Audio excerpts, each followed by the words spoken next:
conseguir fazer coisas maiores, mais complexas. É a mesma coisa connosco, amados.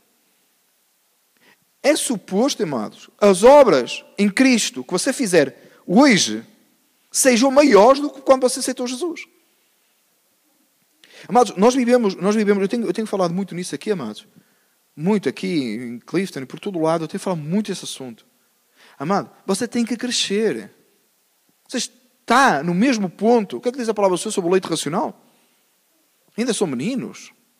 Nós temos que crescer no conhecimento e na prática da vontade de Deus. Não pode estar toda a vida, irmão, a brincar com legos para a idade de 5 anos. Já está com 6 a 12 anos de cristão, já está a começar a fazer coisa mais complexa. Você diz, eu tenho uma idade. Não é uma idade, irmãos. Tem que haver um crescimento, um desenvolver na fé. Uma maturidade. Esta igreja tinha isso. Tinha muitos erros depois, tem muitos problemas que a gente vai analisar, talvez não todos hoje. Mas tem muita coisa que a igreja tinha errado. Mas esta eles acertavam. Havia um desenvolver. Amados, nós todos passámos por aquele processo em que a gente aceitou Cristo, não é? A gente aceitou Cristo, está tudo muito bem. A gente, nessa altura, faz isto, faz aquilo, acha que tudo está tudo extraordinário. Depois tem o processo do amadurecimento. Tem uma época que a gente fala muito que perdeu o primeiro amor. Você já ouviu isso? Porque era no primeiro amor.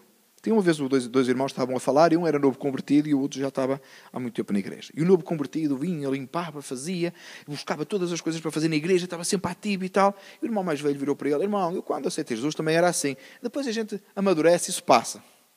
O mais novo virou-se para ele e disse: olha, quando passar eu vou aceitar Jesus de novo. Era o que o outro estava a precisar, era de aceitar Jesus de novo. Amados irmãos, o nosso entusiasmo na obra do Senhor não pode diminuir, tem que aumentar. Perder o primeiro amor, ou o sentido do primeiro amor que fala na Bíblia, a gente às vezes acha que isso é uma coisa normal. Isso não é uma coisa normal. Ali era um problema identificado. Aliás, o primeiro amor tem que aumentar. Nós temos que crescer. Porque cada vez nos envolvemos mais com a obra do Senhor, cada vez conhecer mais a Deus, cada vez estar mais envolvidos com Deus. Ser maduros. Ser capaz de haver uma obra feita maior do que aquilo que era feito anos atrás. Mas se você olhar para a sua vida hoje, e às vezes eu encontro irmãos e se calhar cheios de boa vontade. E a gente fala: irmão, se a gente perguntar, qual é o seu ponto alto com Cristo? A pessoa é capaz de referir uma coisa que aconteceu há 10 anos atrás. Diz: irmão, há 10 anos atrás. Irmão, quando eu aceitei Jesus, fazia-se cultos ao ar livre, a gente fazia não sei quantos, a gente fazia não sei quê. É isso que é a tua vida de cristão? O teu ponto alto de amadurecimento que já ficou no passado, dali para cá que caiu? Eu na altura era muito entusiasmado com a obra de Deus, hoje não sou mais. Como é que é possível? Você já fazer coisas menores? E depois a gente gosta muito daquele texto que diz: obras maiores que estas farás. E a gente fica à espera que venha uma geração que vá fazer. Jesus disse: obras maiores que estas fareis? Não disse? E a gente fica à espera que vai vir uma geração, que a gente espera que esteja lá, que aqueles pequeninos, não era mais a Bela, os outros. A gente fica à espera que eles vão fazer uma obra maior que nós. Ou que vai acontecer qualquer coisa no futuro. E depois a gente gosta muito, vai buscar aquele texto, a gente liga textos fora do contexto, mistura tudo, dá uma confusão. Não, porque a palavra diz que nos últimos dias derramarei do meu espírito sobre toda a carne, e os vossos filhos profetizarão, e os vossos velhos sonharão sonhos. Amados, nós estamos nos últimos dias.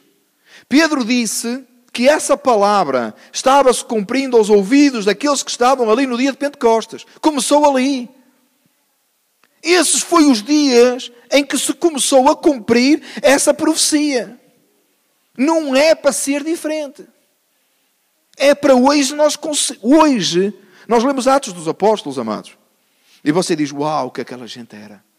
Era para hoje nós termos mais. Porque hoje nós temos mais acesso. O que é que diz a palavra do Senhor em Hebreus 12:1? Eis que estáis rodeados de uma tão grande nuvem de testemunhas. O que é que isso nos fala, essa nuvem de testemunhas? Qual é o texto que está anterior a esse versículo? Hebreus 11. Que fala pela fé, e este, e aquele, e o outro, fizeram isto e fizeram o outro. E depois temos outra nuvem de testemunhas que é toda a igreja do primeiro século. Está certo? Paulo, Estevão, Pedro. Amém? Todos esses. E nós encontramos nesses obras que eles realizaram que hoje nós, como igreja, ficamos muito parados. E às vezes até pessoalmente, a gente analisa a nossa vida e parece que há anos atrás éramos mais fortes espiritualmente do que agora. A gente amoleceu. Há dias eu ouvi uma entrevista. Aliás, eu já ouvi 2 vezes. Ontem fui ouvir outra vez. Um pregador famoso, vou mencionar. Um pregador famoso, muito conhecido. E fez uma entrevista aí num canal público. E foi confrontado com a realidade que há anos atrás ele pregava o Evangelho de uma forma mais intensa e que agora ele estava a aceitar tudo, porque a pergunta foi se os judeus e os islâmicos que não creem em Cristo se eram salvos. E a resposta dessa pessoa, muito conhecido mundialmente, foi: não me cabe a mim julgar. Patética, uma resposta patética. Tem que dizer a verdade. Não. Porque a mesma pergunta foi feita a uma outra pessoa, pelo mesmo entrevistador. A mesma pergunta foi feita a uma outra pessoa, pelo mesmo entrevistador. E a outra pessoa, o John MacArthur. E esse respondeu que eles iam todos para o inferno. Claro.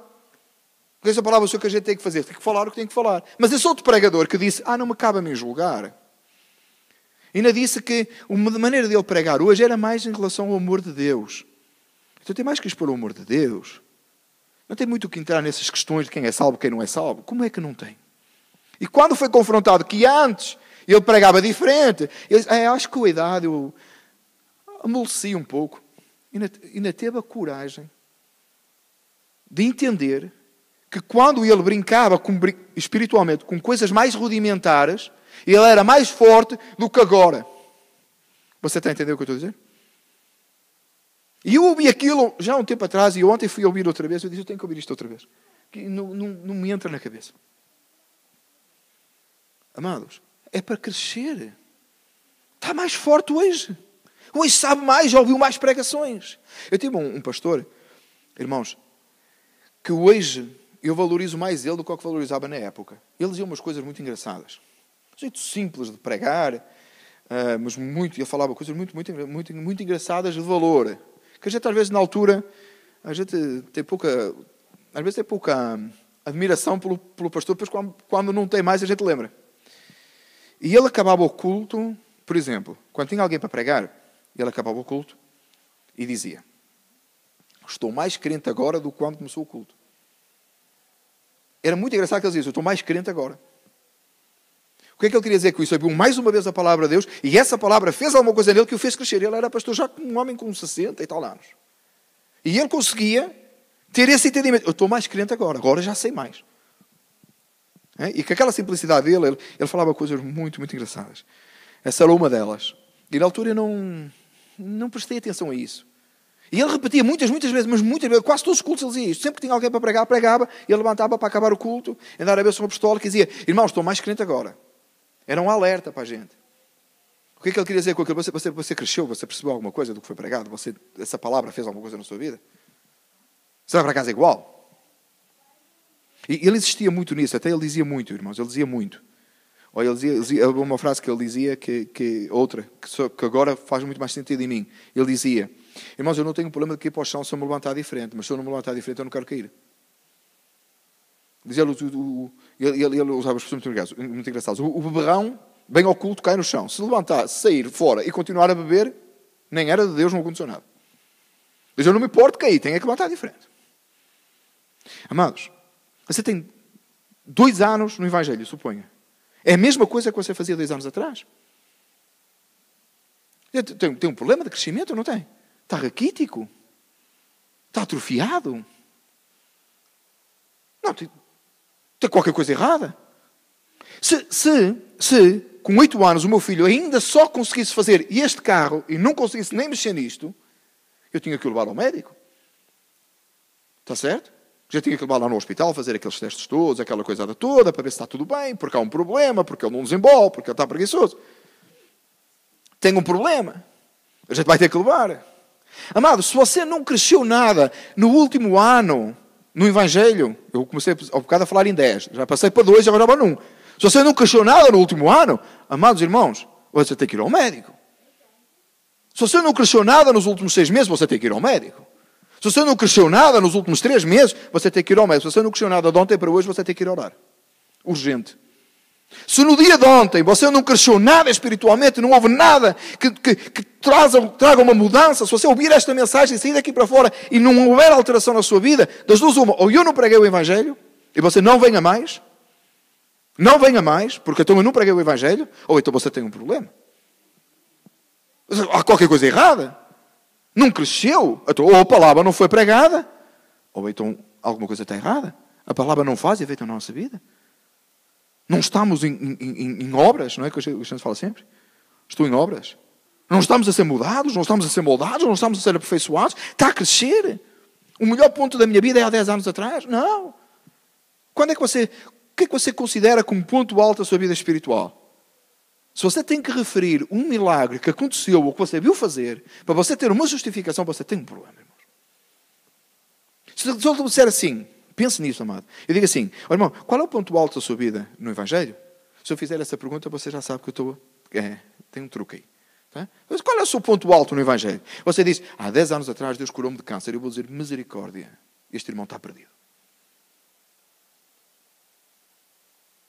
Se você disser, há 15 anos atrás eu aceitei Jesus, esse foi o ponto mais alto que eu já tive no meu desenvolver cristão. Eu vou dizer, meu Deus, esta pessoa está perdida.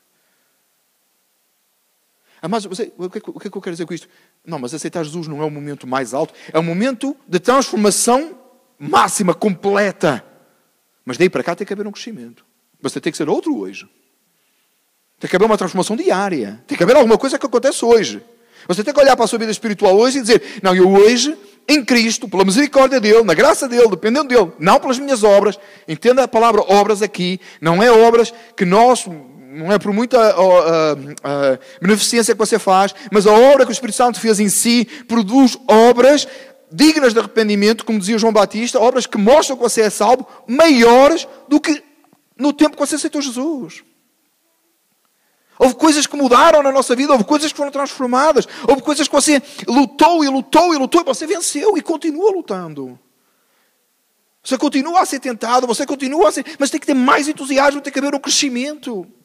Um amadurecimento. Eu não vou tentar não entrar na mensagem da tarde, porque alguns irmãos vão estar tarde. Mas a mensagem da tarde vai nos falar quase a mesma coisa. Irmão, quando nós temos hoje um problema sério com o casamento, que todo mundo acaba o casamento e diz acabou o amor.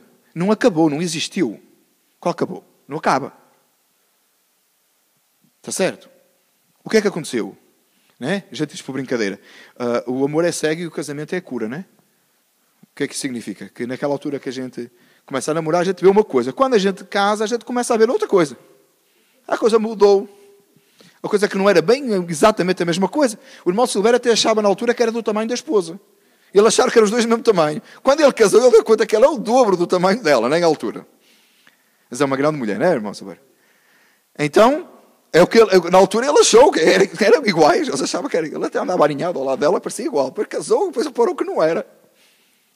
O que é que acontece depois? É que depois vem um amadurecimento. Há gente que depois não quer estar com esse trabalho. Tem um monte de cristão hoje que ainda vive naquela fase do namoro. Aceitou Jesus, encontrou Jesus, tá? Foi levado a aceitar Jesus, possivelmente com o Evangelho até errado. Do Evangelho vem para Jesus, está tudo certo. Vem para Jesus, vai dar tudo certo. Vem para Jesus. Não deu nada certo, porque a palavra do Senhor não promete isso. Aí dizê-lo, Deus se desanimou. Agora, porque sabe que precisa de um Salvador, vem-se arrastando para os cultos. Tenho que ir, é melhor eu ir, só vou para o inferno e tal. E vive nessa coisa. Isso não é cristianismo, isso não é evangelho, isso não é salvação. Essa pessoa vai para o inferno igual, exatamente. Essa pessoa vai para o inferno igual. Quando nós aceitamos a Cristo verdadeiramente e a nossa vida é transformada e é mudada, nós vamos dessa fase de encantamento, nós vamos para uma fase de amadurecimento. O amor aumenta, não diminui, não desaparece. É amor de verdade. A gente entendeu o sacrifício de Cristo de verdade, veio transformar a nossa vida, as tribulações, as dificuldades, o sofrimento nos vem aproximar de Cristo mais. E nós somos amadurecidos. E você fica mais forte.